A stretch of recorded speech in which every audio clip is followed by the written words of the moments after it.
1. That time Jeremy learned to adult. Sort of. Good morning, honey bunches.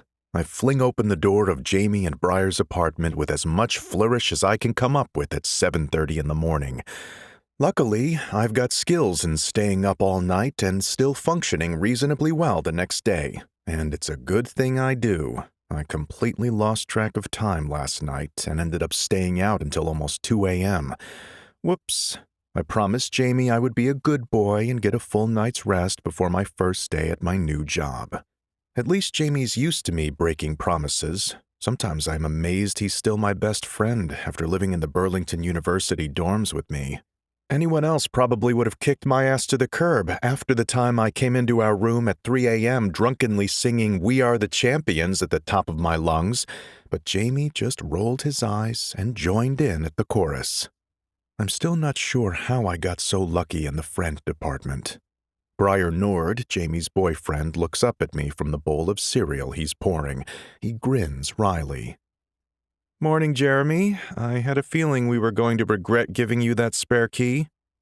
Aw, sweetums, don't be like that. I brought you a treat. I whip a white paper bag out from behind my back. Briar's eyes immediately light up. Maple donuts? Gimme! And I take it back. You can have all the keys you want if you bring me donuts in the morning.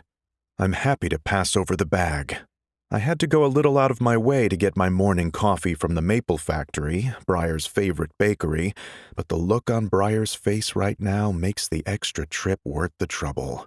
Briar and Jamie have done a lot for me in the past month. After I got the phone call from my mom informing me that she was no longer going to finance my playboy lifestyle, as she put it, and that there was no way she was going to pay for me to stay in Vermont during the summer once I finished my junior year, I may have panicked a little. And by panicked, I mean I went on a drinking binge that ended with a lost wallet, a strained wrist, and a cute blonde guy who kept trying to convince me we should get married. Again, whoops. Jamie, Briar, and our friend Lexi were not impressed, but I maintain that my reaction was proportional to the problem.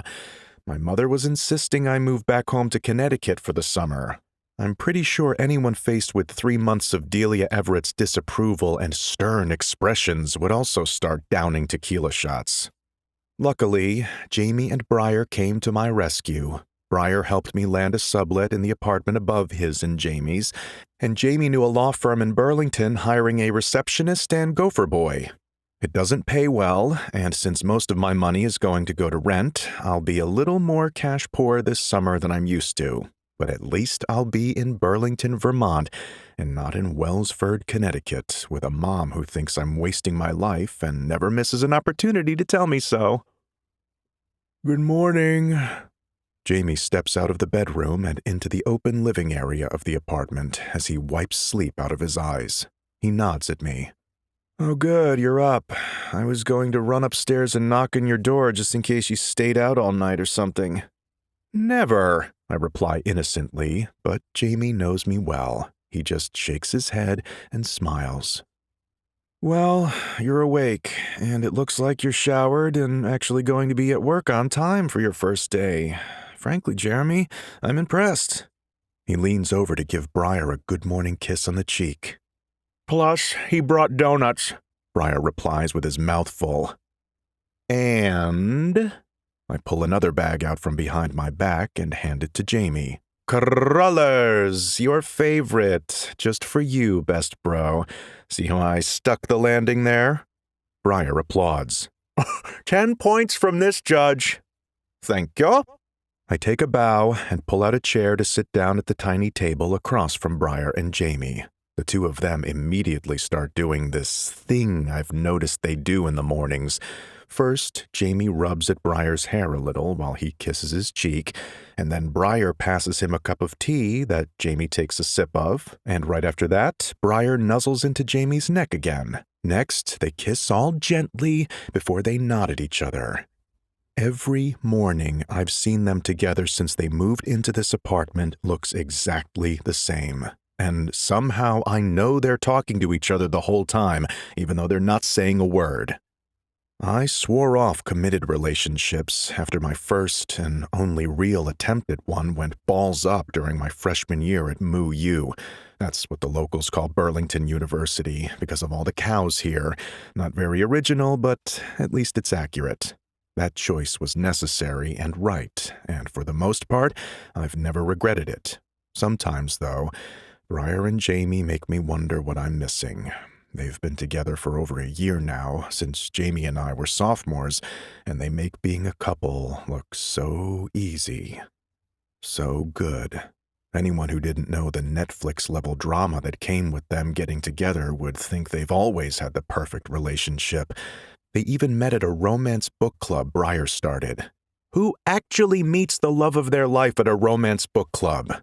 Sometimes it's hard not to look at them and remember that I'll never be able to have what they have. I can't. It's not possible. I've learned that lesson, and I mostly try not to dwell on it. But whenever I see Jamie and Briar like this, I feel a tiny twinge in my stomach, and I can't help wondering what life could be like if only things had worked out a little differently for me. "I'm proud of you, Jeremy," Jamie tells me as he wipes cruller crumbs off his face. "That was a shitty bomb your mom dropped on you, but you handled it really well once we got the tequila bottle out of your hands.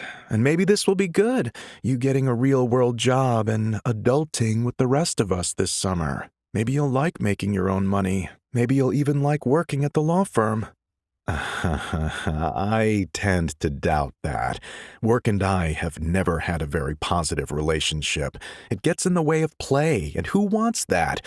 I'm not a total asshole. I know I'm incredibly lucky and privileged to have gone this long in life without needing a real job, beyond some temporary gigs here and there. My parents' wealth isn't something I don't appreciate, especially since I spent the first 2 years of college watching Jamie work his ass off at multiple jobs while he was taking as many classes as I was. But there are so many beautiful things to see and experience out there in the world. Why sit behind a desk and miss out on them, I always figured, when I had the ability to enjoy them?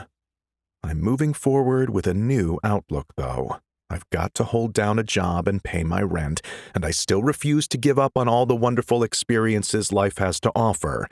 I made a promise to live my life to the fullest, and I'm determined to keep that promise. So last night, I stayed out until 2 a.m. and enjoyed the hell out of myself with some grad student I met at the Vino and Veritas bar, and I still got up when my alarm went off this morning.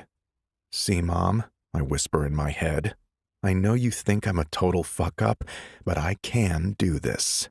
At least Briar and Jamie like me the way I am. They always seem to, even when they probably shouldn't." Briar yawns and stretches. "Yeah, maybe you'll like this job, Jeremy. It's cool that you get to work with errand." I choke on my sip of coffee. I'm sorry? What the fuck did you just say?" Briar looks concerned as he passes me a napkin to wipe up the liquid I just spit all over myself. Aaron, Jamie's brother, who is also working at the law firm?" He and Jamie are both staring at me. I pull in a deep breath through my nose to try and quell the rising panic that's circling in my chest. "Aaron?" I say as calmly as I can.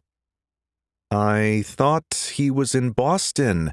Isn't he working at the same place he worked last summer?" Please let that be true. Please let me be misunderstanding something. Jamie shakes his head and pulls another cruller out of the bag I brought him. "No, everyone in our family thought that too, but then he surprised us. He said he'd rather be in Burlington this summer to be closer to us, and one of his friends at Harvard Law helped him get a clerkship here. That's how I knew there was an opening for an admin position at his firm. He mentioned it to me." A million questions are swirling in my head. Does Aaron know I'm going to be working at his firm? Did he suggest this to Jamie? Will I have to see him a lot? Are we ever going to talk about that one night we never ever talk about? Are things going to be as fucking awkward as they've been for the last 15 damn months? Oh, and does he still remember all the things I stupidly told him that night? Those things I still can't believe I let come out of my mouth. Those things that no one, not even his brother, my best friend, knows. I'm stuck on that question when Briar leans over to tap me on the arm. Dude, are you okay? Does this have something to do with how weird you and Aaron have been around each other lately? The panic that's been circling my lungs starts to do somersaults. What are you talking about? I ask, keeping my voice as even and cool as possible. Aaron and I aren't weird around each other. Yeah, you are. Jamie gets up to pour himself some more hot water before dropping another tea bag into his mug. The three of us used to hang out all the time back when you and I were freshmen and Aaron was still at MU. And look, I know things got weird when he got into law school early and all that drama happened with my family, but that's all been over for more than a year, and the two of you still barely even look at each other when Aaron's home from Boston. What's the deal? There are zero good ways to answer that question. I can't blow Jamie off and tell him he's imagining things, because he's not. Aaron and I have been weird as fuck since he made up with his family last spring. I spend a lot of time with Jamie's family, the Morans. Partly because I'd rather be with them for the holidays and weekends than deal with my mother, and partly just because I like them. They're fun and accepting, and they've adopted me the same way they've adopted Briar. Being with them reminds me of what I left behind in Connecticut. They remind me of everything I lost, but usually not in a bad way. They remind me of the best days of my life, the days before everything went to shit and I resolved never to go back home. But whenever Aaron comes home for a family get-together or a holiday or whatever, he and I spend the entire time trying to look polite and chill and happy to see each other without actually having to get anywhere near each other. It's a lot of work, honestly, and since work isn't really my thing, I've started avoiding Aaron. I haven't seen him since Christmas, when we both spent the day at the Morin farmhouse, and he nearly fell into the fireplace trying to get away from me during a game of charades. I take one more breath and flash Jamie and Briar my best, most practiced smile. This is the same one I use when people ask me how my family is doing, or why I don't go home very much, or tell me how nice it must be to have a trust fund and never have to worry about anything. Sometimes I see this smile in the mirror, and I wonder how anyone could ever fall for it. It doesn't even look like it fits my face. But I've made an entire city believe it's real, including my best friends. There's no reason to believe it won't work on Jamie and Briar now. Aaron and I just aren't as close as we used to be, I say smoothly. We haven't talked that much since you two made up. It's no big deal, okay? Working with him will be fine. I make a show of checking my watch. Oh, better get going if I don't want to be late. Jamie's tilting one eyebrow at me, and Briar's studying me a little more closely than I like as he takes another bite of donut. Okay, Jamie says slowly. If you're sure, but just so you know, I think Aaron's a little nervous about this job. He tripped over the same bucket 3 times when we talked about it last night at the farm, and then he nearly brained himself with a milking machine. I wince. Unfortunately, I am very familiar with Aaron's ability to completely lose his coordination when he's nervous. I'll never forget the incident with the lamp on the night we do not mention. So maybe help him out if you can, Jamie adds. I know this is your first job and all, but it's not like you're going to be nervous about work today. Of course not, I agree. Because he's right. Why would I get nervous about the first day at a new job? Who cares? It's just a job.